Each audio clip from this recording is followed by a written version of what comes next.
The mage update that we got today is easily my favorite archetype showing out of the last three. We saw several abilities being used, combos, the heart bar has continued to grow, and we learned more about the archetype in itself. Starting off with the environment, we're still in the Riverlands, but this time around, we got onto the Hall of Adjudication. Now this is the prison location where they kept criminals for court, so we didn't really get a new environment, but we got a new environment, which was still nice to see. Moving to the abilities, we got to see Blink and it's looking pretty smooth. Just like your traditional Blink in other MMOs, it looks fun to use. Shell was then used, after which it takes on a large portion of your damage before being destroyed. Now I know it's still an alpha and everything is continuously being worked on, but one gripe that I did have was when this move and another, once the time was up for him, they just kind of disappeared. It looks a bit rough and could use a smoother transition in my opinion. Ball lightning is a really cool move. Now this is exactly that, a traveling ball of lightning. It can even walk itself down the stairs. This will be able to hit a few enemies as it traverses the battlefield, as long as you aim it properly. And it looks really good as well. When I play mage, which I have in New World and in WoW, I genuinely enjoy feeling like a mage. What I mean by that, by feeling like a mage, I feel like I'm powerful with the elements at my hand. Blizzard looks as if it does just that for the player. A great AoE ability that allows you to move while doing it, and you look cool. Cone of Cold shoots out ice in front of you, chilling your targets which can stack, and it drops proximity mines. So when your enemies step on them, they'll take even more damage. Now, this wasn't as flashy as Blizzard, but I do believe this is more optimal in terms of usage. Lightning Strike seems to be your typical attack on a mage, but you can charge this ability. This can apply the electrified status to your target, and once you gather 10 of those, they then will gain the shock status effect. So when you hit your enemies when shock is active, electrified stacks are consumed, but more damage is given to the target. If you're trying to stack up status effects for your enemies, Elemental Empowerment will help you reach 10 stacks easier.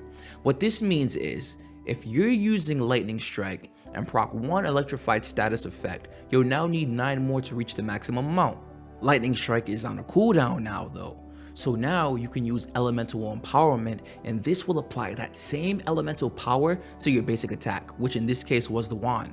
So now when you attack with the wand, while Elemental Empowerment is active, this will allow you to stack more of the electrified status effect, fire.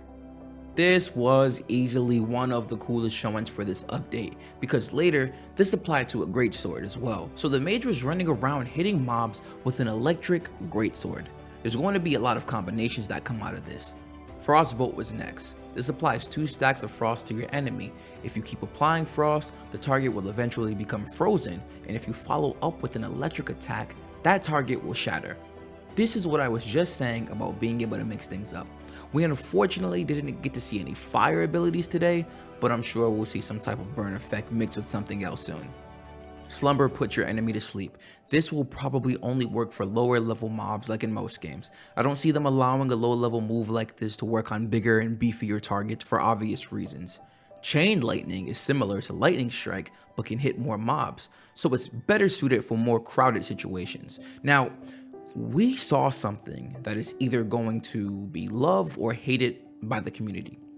With certain attacks, Chain Lightning in this case, the line of sight almost doesn't matter. We will be able to maneuver our attacks around rocks, trees, and other objects that are in our way. This looks super cool, but I think if it's not balanced correctly, especially in a PvP environment, it might be abused. Steven did talk about augments and how other classes such as the Ranger could possibly use something like this. That's really unique, and again, this game has a lot of potential in terms of creativity and builds. Again, Alpha 2 is going to be a huge playground for all of this stuff. Arcane Volley shoots out a couple of Arcane Blasts, it has a 2-charge cooldown, and it synergizes with the shock status effect by dealing even more damage.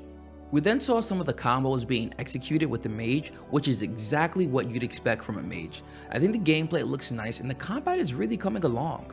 Steven mentioned that they are continuously taking feedback when it comes to the combat and everything else in the game. So please continue to give out feedback in a respectful way so that we can all help make the game we want to play. Personally, I've said this before, but this is literally how each archetype update should be. Back in November, we saw the Cleric, and in January we saw the tank. Both of those showings had their issues, but I really think what hurt those showings in the long run is the fact that Intrepid was showing us content being completed with those classes as they were showing them off. I think this sounds like a great idea on paper, and even as someone who was patiently waiting for the game, it sounds and sounded good to us. I know I'm in that category, but when it comes down to seeing the small details, players want to see and know everything rather than the content being done in a way where we can't fully capture what's going on. We got that and so much more today. This live stream was easy to digest.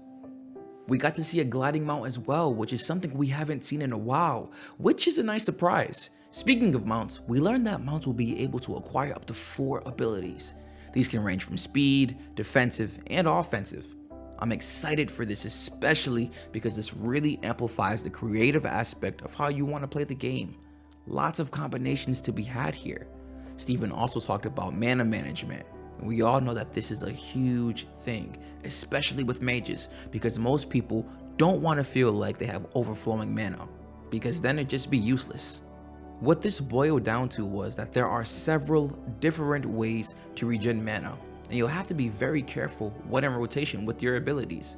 Regarding this, I think we all just have to wait it out and see what they have in store for us, honestly. This is something you can talk about, but until you play it, we're not gonna know if it's done correctly.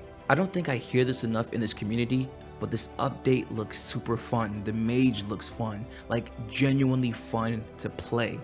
The other classes look good for sure, but I believe I'm truly going to have fun playing a mage because it reminds me of why I even got into MMOs, to live a life that's not mine, to feel strong, to get away. And to be honest, I think a lot of it has to do with how this presentation was presented.